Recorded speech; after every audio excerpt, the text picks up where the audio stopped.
Eu sou membro do Comitê de Governança Corporativa da Câmara Americana.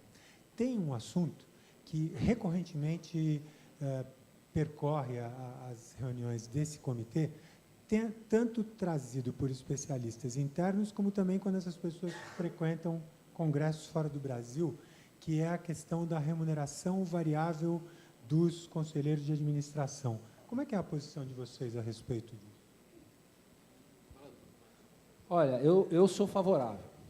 Eu sou favorável no sentido de trazer um pouquinho mais de alinhamento. Aquilo que o Marcelo falou, o board remunerado, usando as práticas de remuneração de mercado, ele tende a ser mais conservador. É isso que o Marcelo tende, não quer dizer que seja, mas ele tende a ser mais conservador.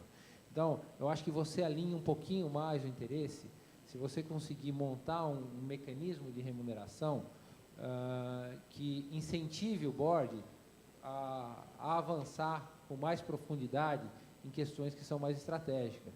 Ele vai ver um pouco de risco, mais risco, menos risco, tem toda uma predisposição nesse processo. Então, eu acho que nós somos favoráveis, nós estamos pensando nisso, nós não temos nenhuma situação definida, mas a gente acha que passa por aí um alinhamento. O Rodrigo é o nosso chefe de gestão lá na Gafisa, está estudando esse assunto e estava me contando. Nos Estados Unidos, 99% do board está alinhado com o executivo, com planos de opções e coisas do tipo. É um percentual grande. No Brasil, acho que tem 14%, né? Eu sou favorável também, mas só falar que essa é a posição pessoal minha, não é uma posição do banco, até porque a gente não fez essa reflexão tão detalhada lá. Eu sou amplamente favorável pela questão do alinhamento, que eu acho que ela é fundamental em qualquer tipo de estrutura que busque criar valor, né? Então, todo mundo que tem que estar remando para o mesmo lado. Eu só acho que não poderia ser o mesmo programa do management, do programa da diretoria, que os focos da diretoria muitas vezes são mais de curto prazo, para ela estar, vamos dizer, colocando a cenoura devida lá para todo mundo correr atrás, enfim, e performar para além do que havia sido estabelecido no budget. O do Conselho tem que ser uma perspectiva de longo prazo, já teria que entender o quão longo prazo é esse, para que exatamente o Conselho não veja a mesma coisa da diretoria. O Conselho, ele enxergue a companhia 5, 10 anos à frente, e eu acho que esse é o diferencial que que um bom conselho deve trazer, e para isso eu acredito muito mais no modelo de interesse econômico alinhado. Sobre a participação do BNDES em algumas companhias, no conselho de algumas companhias. Qual é o perfil desses conselheiros e como eles são recrutados? E, assim, existe algum impedimento legal que esses conselheiros sejam remunerados de forma variável, se eles forem funcionários do banco, por exemplo? Tá, vamos lá. Na grande maioria dos casos, a gente indica funcionários da casa, tá? Que no primeiro dia de reunião são obrigados a fazer uma renúncia da remuneração.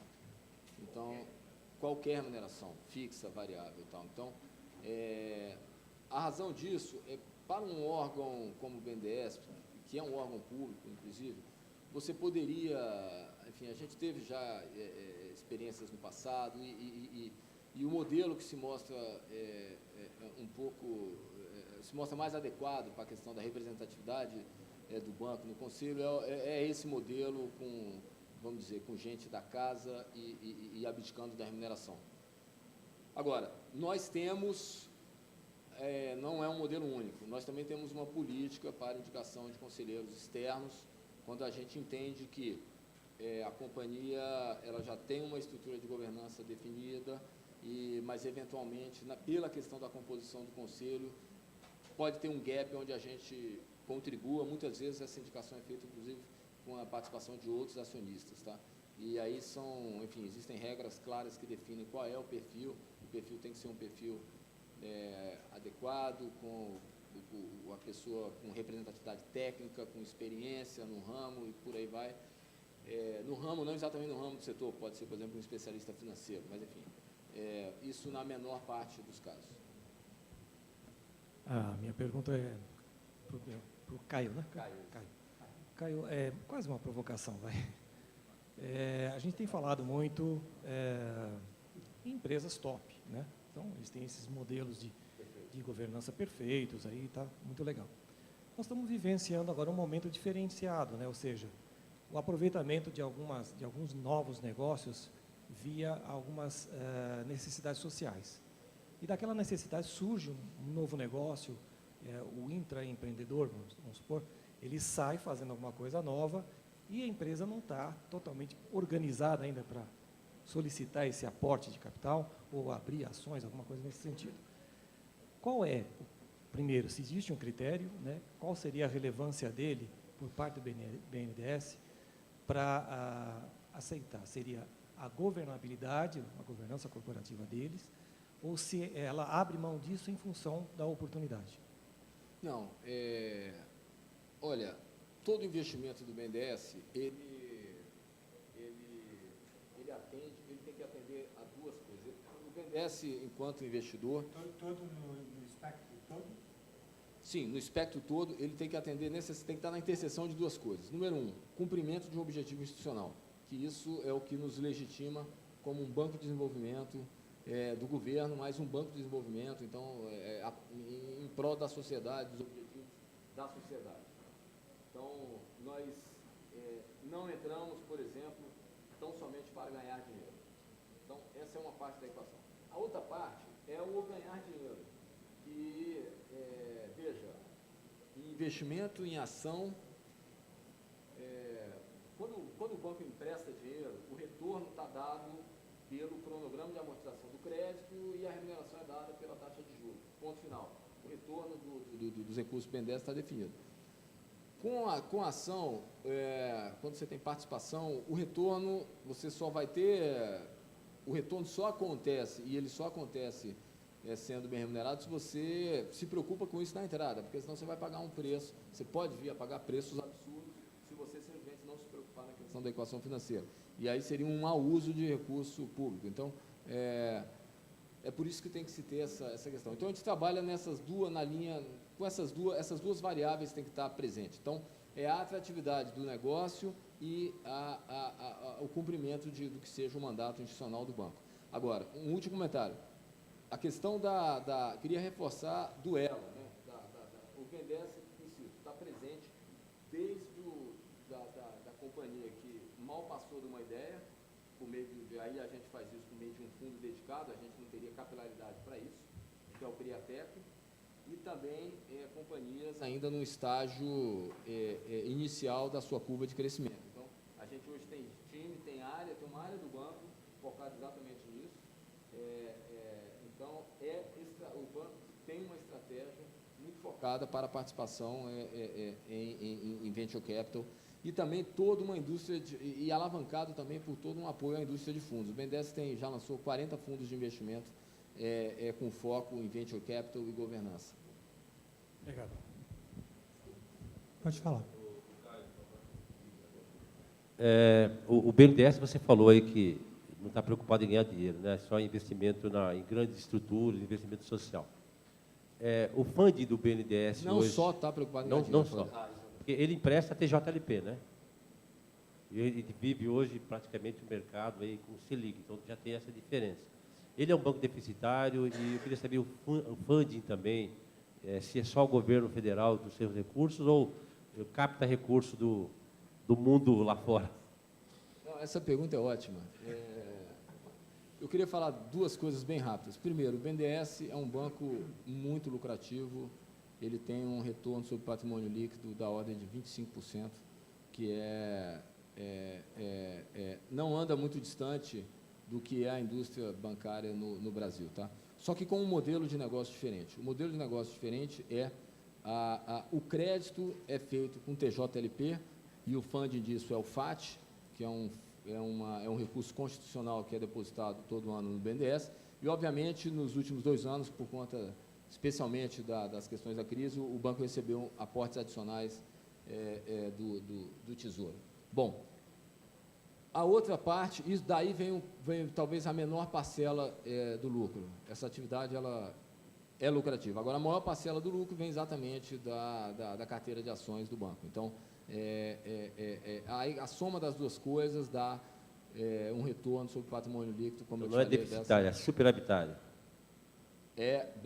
É bastante superavitário, digamos. Eu queria aproveitar esse aspecto institucional. Eu não sei se você leu um artigo que saiu ontem no Estado de São Paulo, José Roberto Mendonça de Barros, que fala sobre JBS/Friboi, em que ele diz que, em teoria, o BNDES elegeu o mercado de carnes, entre outros, mas ele se refere especificamente a esse, para transformar o mercado de carnes brasileiro numa espécie de campeão do mundo. Em seguida, ele lista 6 ou 7 indicadores que, no entender dele, demonstram que essa ação não foi muito bem sucedida, ou não produziu os resultados líquidos e certos de que a soma de Friboi com JBS teria feito do Brasil o campeão do mundo do mercado de carne. E faz ali uma crítica velada ao BNDES, que foi o indutor do que ele chama de campeão do mundo. Eu queria ouvir seus comentários sobre isso e sobre o artigo, já que você leu. Eu também gosto muito de falar desse tema, não do tema específico da companhia, mas do tema grandes companhias. Grandes companhias. E eu até vou ter que ter cuidado, porque, como eu falei, a gente está em período de silêncio por estar lançando um título a debênture no mercado. Então, eu não vou poder comentar caso específico. Mas, de toda forma, o que a gente acredita é que, vamos dizer, um país não se faz sem grandes empresas. Um grande país não se faz sem grandes empresas.